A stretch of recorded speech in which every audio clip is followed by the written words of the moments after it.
हर हर महादेव। इसका मतलब यह है कि आने वाला समय अब हिंदू अपीजमेंट का है, मुस्लिम अपीजमेंट का दौर चला गया। हेलो नमस्कार, सत श्री अकाल, अस्सलाम वालेकुम। कैसे हैं जनाब? तो काशी विश्वनाथ धाम का भव्य उद्घाटन कल प्रधानमंत्री नरेंद्र मोदी जी ने सारी धार्मिक औपचारिकताएं स्वयं करते हुए पूरा किया। कभी भी मैं पॉलिटिकल ज़्यादा विश्लेषण नहीं करता हूं, पर कुछ घटनाओं को समेट के आप लोगों के सामने एक आने वाले चुनाव को लेकर और आने वाली राजनीति को लेकर भी ये मेरा पॉलिटिकल असेसमेंट है। हो सकता है मैं गलत हूं क्योंकि मैं सोशियो रिलीजियस कमेंटेटर हूं, but let me have a try.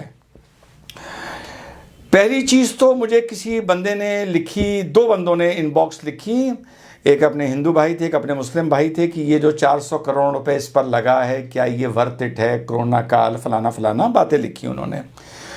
तो इस पे आप मेरा एक छोटा सा टेक सुन लीजिए। मोटा मोटा अगर हम मान लें कि 400 करोड़ इस पे लगा है और 100 करोड़ और लगेगा, चलिए 500 करोड़ समझ इसको पकड़ लेते हैं। तो सबसे पहले तो आदमी इस बात का संज्ञान ले कि ये पैसा टैक्स पेयर्स मनी नहीं है। करेक्ट? नहीं, समझा देता हूं। जो भी हमारा Hindu charity and endowment act है, जिसके तहत पूरे देश के मंदिर सरकार के अधीन आते हैं, उनका चढ़ावा, उनकी अर्निंग सरकार तक पहुंचती हैं।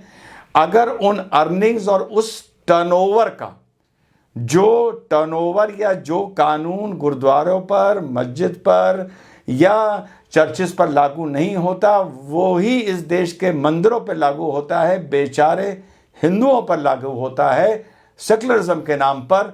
अगर उसको पूरा साल भर का कलेक्ट कर लिया जाए, जोड़ लिया जाए, तो जो काशीनाथ धाम में मोटा मोटा 500 करोड़ रुपए लगा है या कुछ और लगना है, ये एक सिर्फ एक साल के कलेक्शन का 10% भी नहीं है। इवन 10% जो गवर्नमेंट मंदिरों से लेती है। तो जो काशी धाम में पैसा लगा है, इस कॉरिडोर में, इस ब्यूटिफिकेशन में, ये पैसा टैक्स पेयर का नहीं है, ये डायरेक्टली आप मान सकते हैं कि हिंदुओं का है, जो वो मंदिरों में दान देते हैं और मंदिरों से दान घूम के जो गवर्नमेंट की एक्सचेकर तक वो पहुंचता है। तो ये गवर्नमेंट का पैसा, ये टैक्स पेयर का पैसा नहीं लगा है, गवर्नमेंट का पैसा नहीं लगा है, ये सिर्फ हिंदुओं का पैसा लगा है। अब मैं आप लोगों को बताता हूं अपना पॉलिटिकल विश्लेषण, जो मैं काफ़ी दिन से देख रहा हूं और आने वाले समय में मैं आगे क्या देख रहा हूं। जब दोस्तों, अभी I am reading a book on Yogi Adityanath written by my friend mister Atul Chandra, के जब योगी आदित्यनाथ जी को मुख्यमंत्री की शपथ दिलाई गई, वो एक बहुत भारत की राजनीति का एक बहुत बड़ा मोड़ था। वो ऐसा नहीं था कि ये ताकतवर हैं, इनके सिक्का चलता है, इनके पास इतने विधायक हैं, नहीं। उससे पहले किसी को ये प्रोजेक्शन नहीं था, आखिरी मोमेंट तक नहीं था। अगर आप इसको डिटेल में पढ़ें, जैसा आजकल मैं एक बुक में पढ़ रहा हूं, बिल्कुल लास्ट मोमेंट पर it was a big surprise. भगवा दारी भारी मेहनत इस देश के सबसे बड़े सूबे का मुख्यमंत्री बनता है। ये मुख्यमंत्री बना के प्रधानमंत्री नरेंद्र मोदी ने, भाजपा ने, आरएसएस ने एक पैगाम दिया पॉलिटिकल। वो पैगाम क्या था कि तथाकथित सेकुलरिज्म के नाम पर जो कहते हैं धर्म राजनीति में नहीं आ सकता, मजहब तो राजनीति में आ सकता है। मजहबी राजनीति में आया था जब 1986 में शाबानों के फेवर में भी जजमेंट होने के बाद, यानी शरीयत के खिलाफ जजमेंट होने के बाद, राजीव गांधी जी ने सुप्रीम कोर्ट को दरकिनार करके नया कानून लेके आए थे। उस दिन मजहब तो राजनीति में आ गया था, लेकिन अभी तक धर्म और राजनीति को अलग करके सेकुलरिज्म के नाम पर इस देश में पढ़ाया जा रहा था और देखा जा रहा था, और इसके बीच में एक लकीर थी। तो जिस दिन योगी आदित्यनाथ को मुख्यमंत्री की शपथ दिलवा दी गई, एक भगवाधारी महंत को, उस दिन हिंदू की तरफ से, राइट विंग की तरफ से, जनसंघ की तरफ से एक पैगाम आया कि अब इस देश में राजनीति और धर्म अलग अलग नहीं हैं, ये एक दूसरे के पर्याय हैं, ये एक दूसरे को कॉम्प्लीमेंट करेंगे, एक दूसरे को सपोर्ट करेंगे। ये हो गई पुरानी बात। उसके बाद जो प्रधानमंत्री नरेंद्र मोदी राम जन्मभूमि का जब शिलान्यास हो रहा था, उसमें जो उन्होंने वो अपने हाथ से किया, दूसरी घटना, और कल की ये तीसरी घटना, जब सारी धार्मिक औपचारिकताएं प्रधानमंत्री नरेंद्र मोदी ने गंगा स्नान में देखा, फिर चल के जाना, जल चलाना वगैरह वगैरह, और उन्होंने जो बात बोली, जो उस टाइम उनकी वेशभूषा थी, उन्होंने ये दो घटनाएं, एक राम जन्मभूमि का के दिन उनका मौजूद रहना और कल सारी धार्मिक औपचारिकताएं खुद करना, इन दोनों घटनाओं से जनसंघ ने, नरेंद्र मोदी ने, भाजपा ने एक दो पैगाम दिए हैं, या मेरा टेक अवे है। पहला, नरेंद्र मोदी जी ने यह साफ बताया कि सेक्युलरवाद के नाम पर अगर आप मुझसे ये उम्मीद करते हैं मैं अपनी धार्मिक आस्था का गला घोटूंगा, उसे कॉम्प्रोमाइज करूंगा, तो मैं नहीं करूंगा।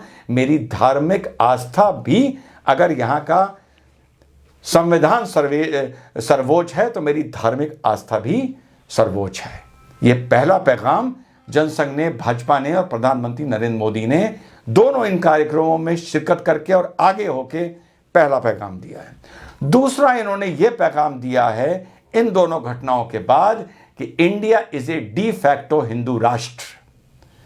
आजादी की लड़ाई में जो मुसलमानों को भारतीय समाज में बढ़त मिली थी, वो आजादी के बाद, खूनी बंटवारे के बाद वो बढ़त गिर के बहुत नीचे आ गई। And India, the present day India, दूसरा मैसेज है, is a de facto Hindu राष्ट्र। ठीक।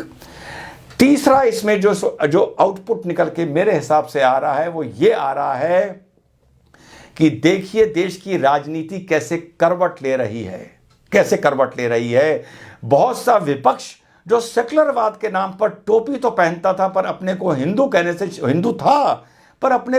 कहने से शर्मा रहा था, वो कैसे अब खुल के बाहर आ रहा है। कोई गंगा स्नान कर रहा है। ये दोनों भाई बहन तो इसी वेशभूषा में नजर आते हैं। केजरीवाल साहब 1000 आदमियों का, सीनियर सिटीजन्स का जत्था को सी ऑफ कर रहे हैं सरकारी खर्चे पर कि वो अयोध्या दर्शन के लिए जाएगा। और साथ में अखिलेश यादव ये भी कह रहे हैं कि जो विश्वनाथ कॉरिडोर है इसकी शुरुआत मैंने की थी। देखिए इस वक्त कैसे करवट ले रहा है।